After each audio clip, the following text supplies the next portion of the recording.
Alright, Mr. Little Holt here. Uh, yeah, you can see the sunglasses behind me. I think that's pretty cool. Anyway, today, I think that's weird too. And I wanted to do something weird because I want to show you the most bizarre and weird mushrooms. And I have about 4 of them for you, so follow with me as we go through. The first one I'm going to start with is called the brain mushroom, also known as Gyromitra esculenta. It's one of several species of fungi known as false morels, and it's widely distributed across Europe and North America. It normally sprouts in sandy soils under coniferous trees in spring and early summer. The fruiting body, aka mushroom, is an irregular, brain-shaped cap, dark brown in color, which can get about 10 centimeters high and 15 centimeters wide. And it's perched on a stout white stipe up to 6 centimeters high.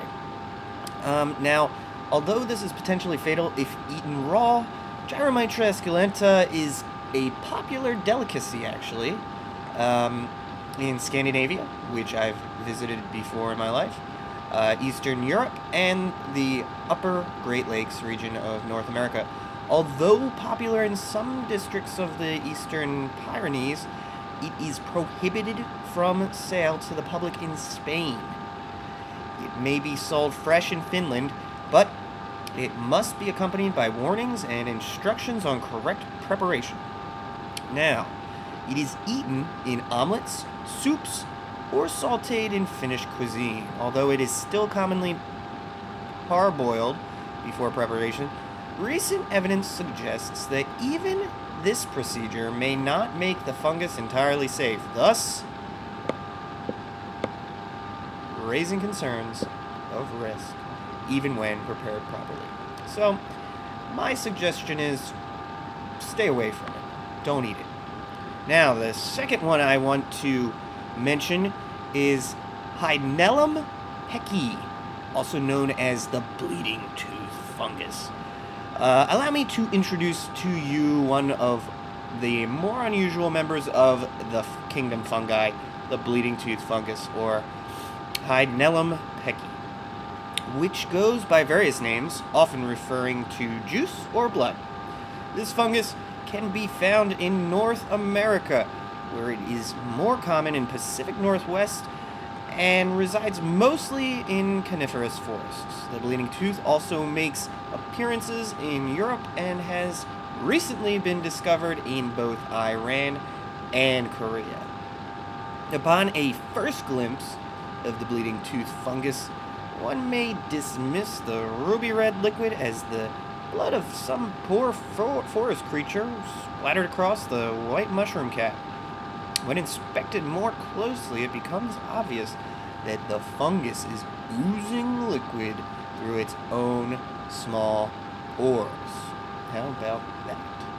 Now, the next one I want to get to is known as Calvatia gigante, also known as the giant puffball. The giant puffball, Calvatia gigante, is easily recognized by its size and shape. It looks like a giant puffball.